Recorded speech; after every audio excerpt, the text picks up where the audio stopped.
I went to college, I got an engineering degree, got out of college, worked as an engineer for about 10 years, 2 different factory jobs, and I don't really want to go into a lot of detail, but basically looked like I was probably just going to be a factory worker, you know, just work an engineering job in a factory for the rest of my life.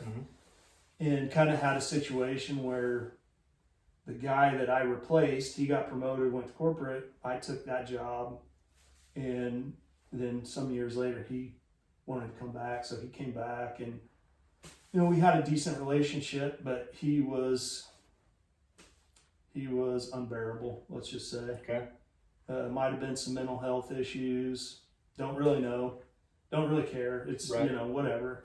I got no hard feelings with the guy, but basically it came down to I was carrying my 2-week notice in my pocket, just ready, like holstered up, and one day he just kind of exploded about just some random thing, and so I just pulled it out of my pocket and I go, "There's my 2-week notice." And wow. He's like, "Yep," and he's like, "You can't do that." I go, "Just did." So that was, and so he goes, "Well, you're done today." And I said, "Great, I've got work to do." So I had already kind of been in the works with my first, what I'll call my first real business, which was, so part of my role at that factory job was organizing, like, who's gonna, you know, if we had trees that needed removed or planted, bushes, rocks, sprinklers, parking lot maintenance, building maintenance, you know, all these kind of things. And we had to hire a different company to do every single one of these things. And I was like,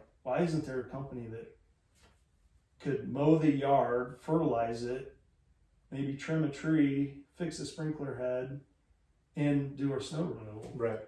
And there wasn't a single company out there. So I was like, that's what I'm going to do. I'm going to build this kind of one-stop shop for maintenance, whether it's home, commercial, whatever. Yep.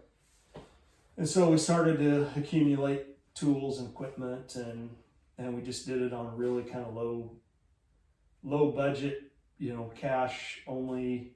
We bought old worn out equipment, fixed it up, painted it, made it look nice. And so that's kind of how we got our start with Property Pros.